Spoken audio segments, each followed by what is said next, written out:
안녕하세요 여러분. 블레스드라는 홈스쿨 공동체를 이끌고 있는 김희중입니다. 오늘 제가 여러분과 함께 나눌 좋은 책은 학교에 배움이 있습니까? 입니다. 이 책은 총 5파트로 되어 있는데요. 최대한 내용에 충실히 저자의 말로 리뷰하도록 하겠습니다. 먼저 Part 1. 학교에 배움이 있습니까? 왜 공부해야 하나요? 시험을 보고 나면 바로 잊어버릴 내용들을 왜 억지로 외워야 할까요? 기성세대들은 공부만 잘하면 안정적인 삶이 보장되었습니다. 그런데 인터넷의 등장과 함께 도래한 현재의 지식 창조 사회는 이제 컴퓨터가 할 수 없는 창의성까지 요구합니다. 이런 시대에 지금 학교에서 배우는 것이 무엇입니까? 인터넷 검색만 하면 나오는 지식들을 외워서 시험 보고 또 있는 것의 반복은 아닙니까? 상황이 이런데도 아직까지 많은 사람들이 주문 외우듯 아이들에게 학교 공부 열심히 해, 명문대에 가서 안정적인 직장에 들어가야 돼! 라고 외칩니다. 왜 이렇게 강력한 믿음이 생긴 것입니까? 왜?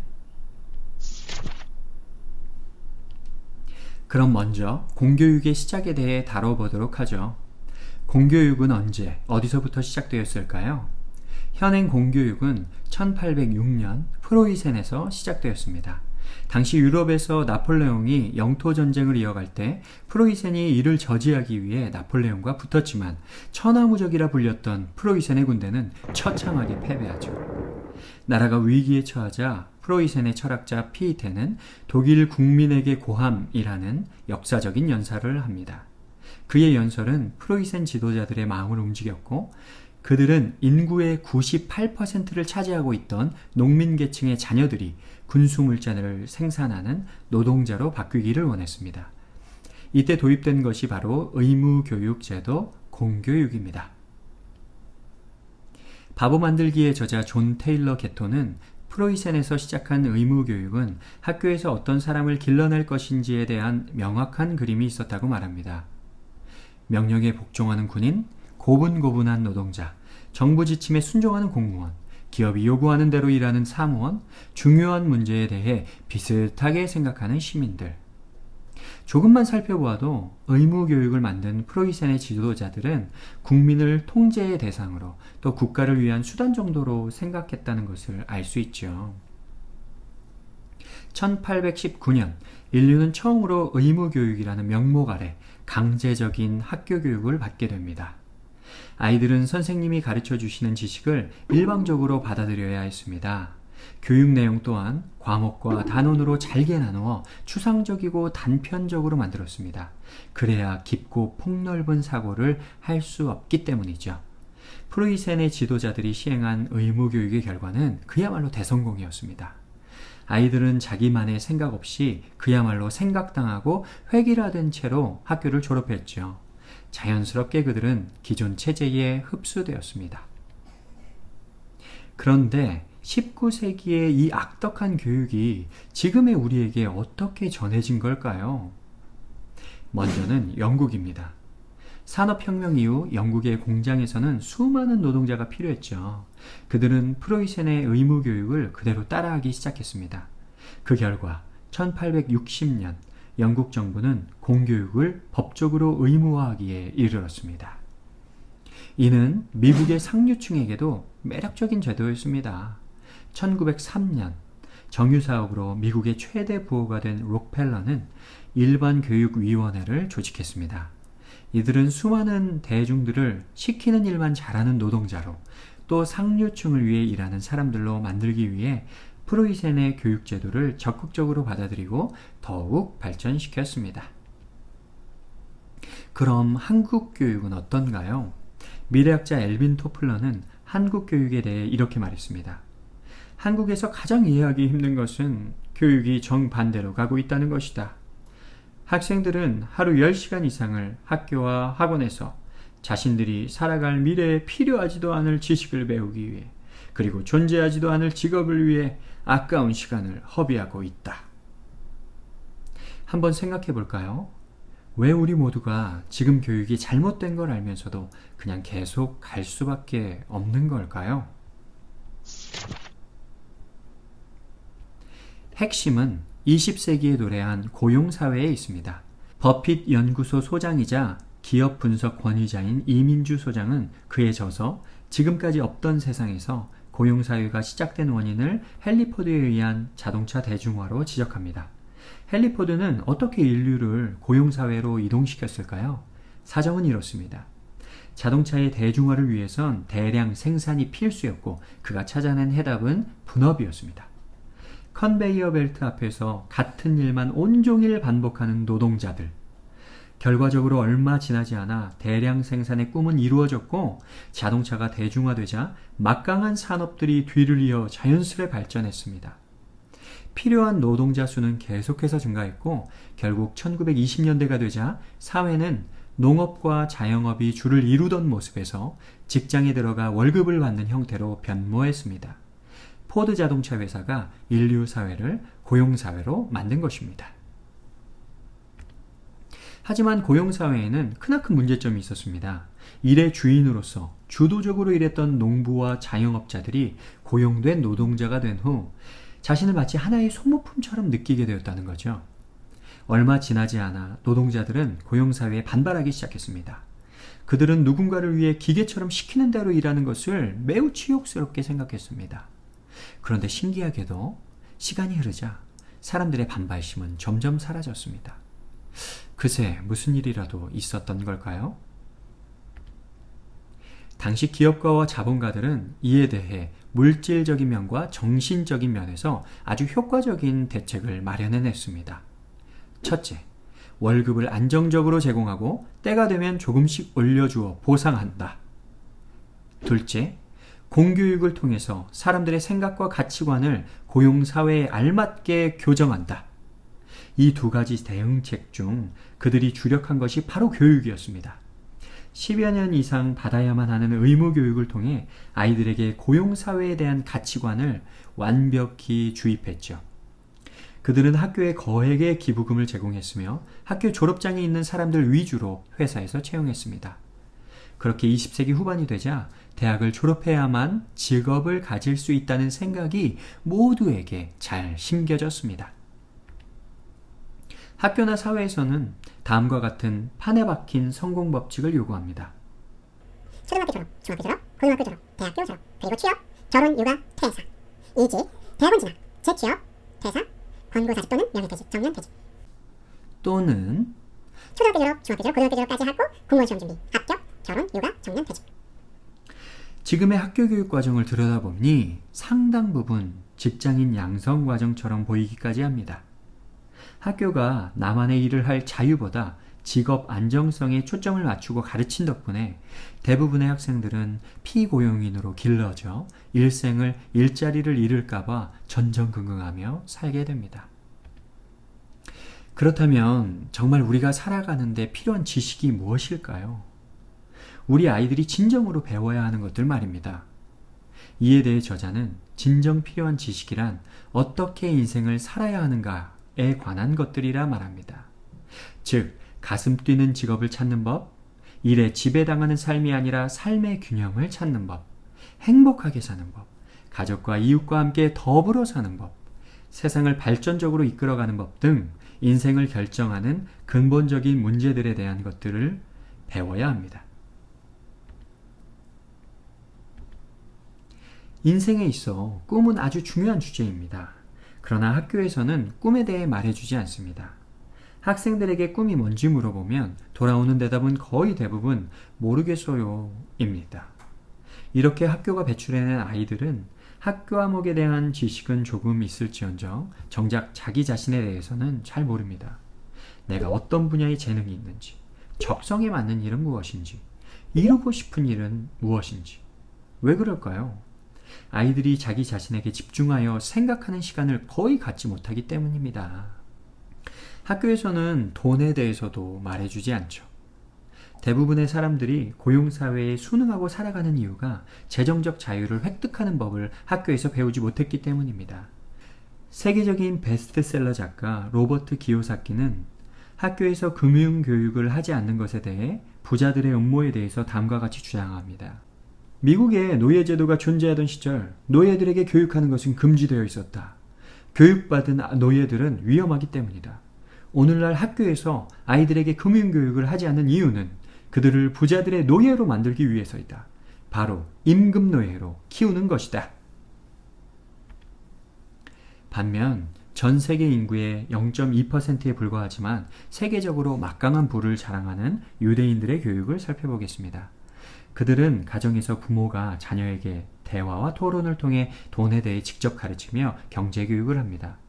보통 13세가 되면 성인식을 치르는데 지인들의 십시일반으로 평균 6천만 원 정도의 축의금이 모인다고 합니다.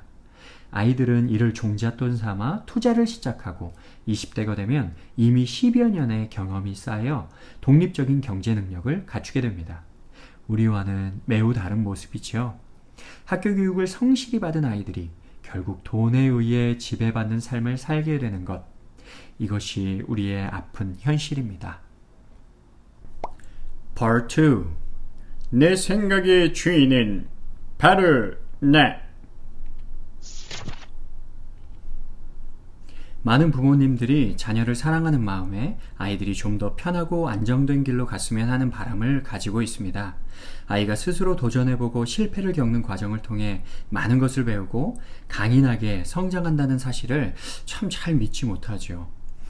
아이들은 이렇게 자신을 믿어주지 않는 부모를 보며 나는 할 수 없다는 생각으로 부모가 권하는 길을 따르기 시작합니다. 그 과정 속에 아이만의 색깔이라든지 아이만의 생각은 점차 사라지게 되죠. 어느새 아이의 삶의 주도권은 부모의 손에 쥐어지게 되고 그 결과 수많은 아이들이 스스로 생각하는 능력을 잃어버립니다. 한편 학교에서는 어떻습니까? 프로이센의 의무 교육은 교육 내용만 건드린 것이 아닙니다. 그들은 교육 방식에까지 적극적으로 개입했는데요. 기존 체제에 맞는 사람을 생산하기 위해서는 사람들의 생각과 행동까지 교정해야 했기 때문입니다. 학교에서 아이들은 기존 규율을 따르는지 따르지 않는지에 따라 상벌을 받습니다. 이런 분위기 속에 아이들은 점점 기존 사회 질서가 맞다는 인식이 생기게 되고 생각과 행동은 점차 체제에 맞게 변화합니다. 생각당하는 이 교육 방식으로는 주도적이고 능동적인 아이들을 기대할 수 없습니다. 이제라도 아이들에게 주도권을 줘야 합니다. 아이들 개개인의 생각에 주목해야 합니다. 역사를 돌아보면 세상은 생각하는 사람들에 의해 달라져 왔습니다. 누가 뭐래도 자신의 생각을 지키고 환경에 휩쓸리지 않으며 자신의 확고한 목표에 집중해서 그 꿈을 끈질기게 파고든 사람들이 세상을 바꿉니다. 힘의 근원은 생각입니다. 사람들은 인생은 고통이며 세상이 잘못되었다고 말하면서도 다른 사람들이 만들어 놓은 판에서 게임을 계속합니다. 자신도 모르게 말이죠. 왜 그렇게들 살까요? 우리의 생각이 낡은 교육 방식이 만들어 놓은 틀 안에 갇혀 있기 때문입니다. 아이들은 성인이 될 때까지 학교와 학원, 집 사이의 좁은 세상에서 살아갑니다. 게다가 그들은 스마트폰을 통해 편집된 세상을 만나죠. 그나마 스트레스를 풀기 위해 하는 게임의 룰 또한 창의적으로 변형할 수 있는 어떤 것이 아니라 개발자가 짜놓은 판에서 한계를 수용하고 그 안에서만 처절히 싸우는 연습만 할 뿐이죠. 우리의 생각에 낡은 틀이 있는가 하면 우리의 마음속에는 잘 심겨진 감옥이 있습니다. 이미 살펴본 바와 같이 과거 악덕 지배자들이 간접적으로 대중을 통제하려고 교육을 이용해 사람들의 마음속에 감옥을 심어놨습니다. 난 한계가 있어. 시험을 망쳤어. 별로인 대학을 나왔어. 좋은 직장을 못 가졌어. 난 능력이 없어.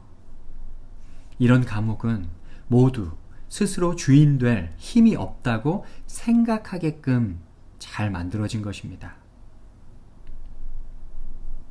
이제는 우리가 우리 자신을 위해 깨어날 때입니다. 여기에 위대한 진실이 있습니다. 인생을 어떻게 살아갈지 결정하는 사람은 바로 나 자신이라는 것입니다. 내 인생의 주인이 되어 선물 받은 재능을 나의 꿈과 세상에 선한 영향력을 미치는 데 쓴다면 어떨까요? 다른 세상이 시작되지 않을까요? 주입식 교육을 통해 우리 뼛속 깊이 자리 잡은 틀과 감옥에서 완전히 벗어나십시오. Part 3. 모범생과 모험생 사이에서.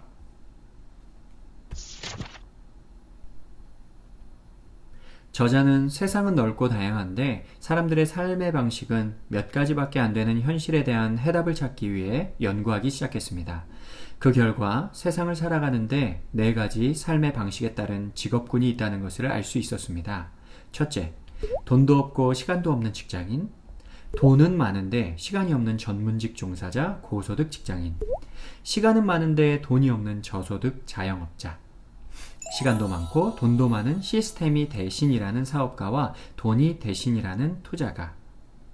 여기서 시간적 자유와 경제적 자유 모두를 누릴 수 있는 직업군은 마지막 시스템의 주인 영역뿐입니다. 시스템의 주인이라 함은 나를 대신해 일할 생산수단을 소유하고 있는 상태를 말합니다. 학교를 마치지 못했지만 오히려 시스템의 주인이 되는 법을 외워 세계 최정상에 오른 인물들을 지금 보고 계십니다. 이들이 이렇게 살게 된 이유는 간단합니다. 이들 모두 학교 시스템 밖으로 나와 꿈을 좇으며 자신이 주인이 되는 시스템을 살게 했습니다. 그들의 선택은 시스템의 주인으로 살게 해주었고 결국 하고 싶은 일을 하며 살아가는 자유인이 되었습니다. 새로운 시대에 떠오르는 직업은 자영업, 프리랜서, 1인 기업가입니다. 미국은 사실상 이미 고용사회가 막을 내리고 있습니다.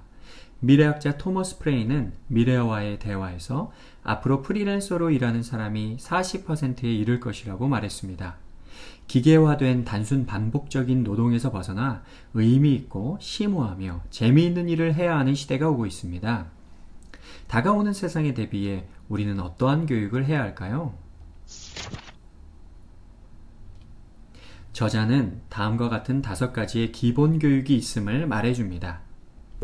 학문 지식 교육, 기존 지식을 습득하고 읽고 쓰고 문제를 푸는 방식의 교육, 전문 기술 교육, 직업을 갖기 위한 기술을 가르치는 교육, 창조 교육, 창의적인 아이디어를 내고 글을 쓰고 토론하며 예술적인 표현력과 상상력, 감수성, 직관을 발달시키는 교육, 부자 지능 교육, 부를 축적하는 시스템을 설계하는 능력을 길러주는 교육, 인생 교육, 자아 찾기, 재능 및 적성 탐구, 인생의 큰 그림 그리기, 인성 교육, 개인 브랜딩, 시민 교육, 결혼 교육, 부모 교육 등. 이 5가지 기본 교육 중 다음 세상을 위해 반드시 필요한 것은 창조 교육, 부자 지능 교육, 인생 교육입니다. 진정 행복하고 성공한 사람들은 무에서 유를 창조하는 창조적 사고를 하며 부자 지능을 개발합니다. 또 인생의 진리를 따라 꿈을 이루며 풍요로운 삶을 영위합니다. 자, 여기에 여전히 안정된 삶을 살고 싶어하는 모범생들을 위한 매뉴얼이 있습니다. 잘 들어보시죠. 사람들이 말하는 것을 그대로 믿어라. 권위에 도전하지 마라. 대학은 남들 다 가니까 가는 거다. 주에 일하는 40시간 중 30시간은 책상에 앉아있어라. 해외여행은 편하고 안전한 것만 알아. 주택은 반드시 대출을 사고 평생 갚아라. 외국어를 배우려 생각하지 마라. 책을 써볼까 생각만 하라. 사업하는 것도 생각만 하라. 튀지 말아라. 시키는 것만 해라. 주어진 것만 선택해라. 한편 오는 시대가 원하는 모험생을 위한 매뉴얼도 있죠. 사람들이 말하는 것은 그대로 믿지 마라. 스스로 질문을 던져라. 권위에 도전하라. 끈질기게 꿈을 좇고 쟁취하라. 대학은 내 꿈에 필요할 때 간다. 일터를 놀이터처럼 하고 싶은 일을 하며 자기답게 살아간다. 해외여행이든 내 삶이든 모험이 넘치고 강인해질 수 있는 곳으로 가라. 기하급수적으로 부자가 되어 시간과 돈에서 자유로운 삶을 누린다. 다양한 배움에 시간과 비용을 아낌없이 투자하라. 자기 인생의 경험과 지식, 지혜를 책으로 써보아라. 사업에 도전하여 회사 주인으로서의 삶을 살아보아라. 튀어라. 주목받는 삶이 행운을 불러일으킨다. 내가 하고 싶은 것을 선택해서 무한하게 성장하라. 시대는 이제 모범생이 아닌 모험생의 편입니다. 소모품에 머물 것인가? 창조자로 변할 것인가? Part 4. 자신의 주인으로 살기 위하여. 하버드 대학원을 졸업한 클레이튼 크리스텐슨 교수는 동창회에서 만난 동기들의 삶을 보며 깜짝 놀라곤 했다고 합니다. 5년 후, 10년 후, 30년 후 시간이 흐를수록 그들의 직업적 성공의 이면에는 가정의 불화, 이혼, 자식과의 관계 악화, 심하게는 구속 등 사회적 문제들로 가득했기 때문이지요. 크리스텐슨 교수는 생각했습니다. 왜 똑똑하고 우수한 친구들이 커리어에서는 좋은 성적을 받을지언정 인생에서는 낙제점을 받는 경우가 많은 것일까? 그건 아마도 그들이 학교 공부는 잘했지만 실제의 삶에서 인간으로서 살아가는 데 필요한 지혜는 부족했던 탓일 것입니다. 그렇다면 지혜는 어떻게 쌓을 수 있을까요? 일단 쉽게는 책을 통해 얻을 수 있습니다. 하지만 책으로 얻는 지혜만으로는 부족합니다. 삶에서 손수 그것을 찾고 배워나가야 합니다. 이 일은 나에게 무엇을 가르쳐 줄까? 나는 어떻게 지금보다 더 전진할 수 있을까? 어디서 해결 방법을 찾을 수 있을까? 이렇게 나를 성장시키는 질문을 하고 그 답을 스스로 내려보는 것입니다. 지혜를 삶에서 찾기 시작하면 반드시 뒤따르는 것이 있습니다. 바로 실패입니다. 지혜로운 사람이 되는 첫걸음은 이 실패를 허락하는 것입니다. 어려운 경험일수록 크게 성장합니다. 실패를 극복하고 다시 도전하면서 새로운 나를 만나게 되고 역량이 커지며 모든 걸 잃어도 다시 일어설 수 있는 힘이 생깁니다. 더 넓은 시각을 가지고 세상과 다른 사람들을 폭넓게 이해할 수도 있습니다. 실패는 지혜를 낳습니다. 지금 가정이나 학교에서 아이들에게 무엇을 가르치고자 하십니까? 그렇다면 아이들을 내버려 두십시오. 아이들이 마음껏 모든 활동에 자발적으로 참여하고 성공과 실패를 경험하고 자신의 행동에 책임지도록 내버려 두어야 합니다. 아이들은 이런 분위기 속에서 자기 자신에게 힘이 있음을 깨닫게 되고 자기가 누구인지 생각하여 자신이 원하는 것을 알게 됩니다. 아이들은 이때부터 스스로 배우기 시작합니다. Part 5. 인생 혹은 세상이라는 이름의 학교. 정선주 작가의 학력 파괴자들에는 중국인이 존경하는 기업인 리자청 회장이 학교 교육에 대해 말한 대목이 나옵니다.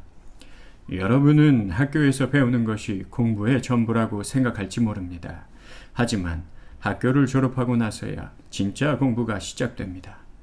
대학 졸업하고 대학원까지 다니면서도 졸업하면 뭘 해야 할지 생각하지 않는 학생들이 많습니다. 나는 대학은커녕 고등학교도 제대로 나오지 못했지만 현장에서 많은 것을 배웠습니다. 누가 뭐래도 최고의 스승은 인생입니다. 흔히 배운다고 하면 책상 앞에 앉아 읽고 쓰고 수업 듣는 것을 떠올리지만 그건 학교에서나 쓰는 방식입니다. 최고의 스승답게 인생은 쉽게 말해주지 않습니다. 우리 눈앞에 펼쳐 보여줄 뿐이지요. 21세기에 통하는 공부법은 지금까지와는 확연히 다릅니다. 그 핵심은 사람에 있죠. 우리는 살아가며 수많은 문제에 부딪힙니다. 다행인 것은 우리보다 먼저 살다 간 이들이 있다는 것, 그들이 남겨놓은 기록이 있다는 것입니다. 저자에게 사람은 책이었습니다. 책 속에는 사람이 있고 그 사람이 전해주는 배움이 있습니다. 현대 경영학을 창시한 피터 드러커는 취업과 동시에 대학에 진학했지만 학교에는 한 번도 나가지 않고 오로지 도서관에서 책을 통해 공부했습니다. 성공한 백만장자인 폴 마이어도 대학을 그만두고 자신이 알고 싶은 것을 스스로 공부하겠다며 곧장 도서관으로 향했다고 하지요. 워렌 버핏, 빌 게이츠, 일론 머스크 등 시대를 이끄는 리더 모두 자신을 도서관 출신이라 말합니다. 모든 해답이 책 속에 있습니다. 위대한 책에는 위대한 배움이 있고 위대한 배움은 위대한 인생을 이끌어냅니다. 책 속 인물이 아니라 실제로 사람을 만나 배움을 얻는 방법도 있습니다. 이미 세상에는 내가 가고자 하는 길을 가본 사람들이 존재하고 그들은 값진 노하우를 가지고 있지요. 멘토와의 만남을 통해 얻게 되는 삶의 지혜와 살아있는 지식들은 배움을 배가 되게 합니다. 성공한 사람들일수록 이 사실을 잘 알고 있으며 절대로 시간을 함부로 쓰지 않습니다. 그러므로 마치 무림의 고수에게 비기를 전수받는 제자처럼 열과 성을 다해 임하고 배움을 얻었다면 그에 상응하는 가치를 세상에 내놓기 위해 애써야 합니다. 스스로 성장하는 사람은 시간이 갈수록 강해집니다. 길이 없어도 길을 만들고 하나를 가르치면 열을 알죠.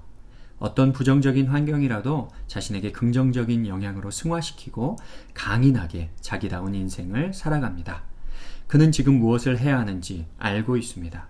스스로 생각하고 행동하고 책임질 줄 알지요. 인생이라는 하얀 도화지를 바라보며 주체성을 지니고 주도적으로 어떤 그림을 그릴지 고민한 다음 힘차게 붓을 듭니다. 여러분, 지금 어떤 작품을 그려가고 있습니까? 잠재력이 100% 발현된 진짜 내 모습이 궁금하지 않습니까? 5% 정도밖에 안 쓰고 있는 내 힘이 전부 발휘됐을 때 나의 인생은 물론이요, 다른 이의 삶과 세상까지도 변화되는 바로 그 순간을 꿈꾸고 싶지 않습니까? 최고의 버전이 된 진정한 나. 감사합니다.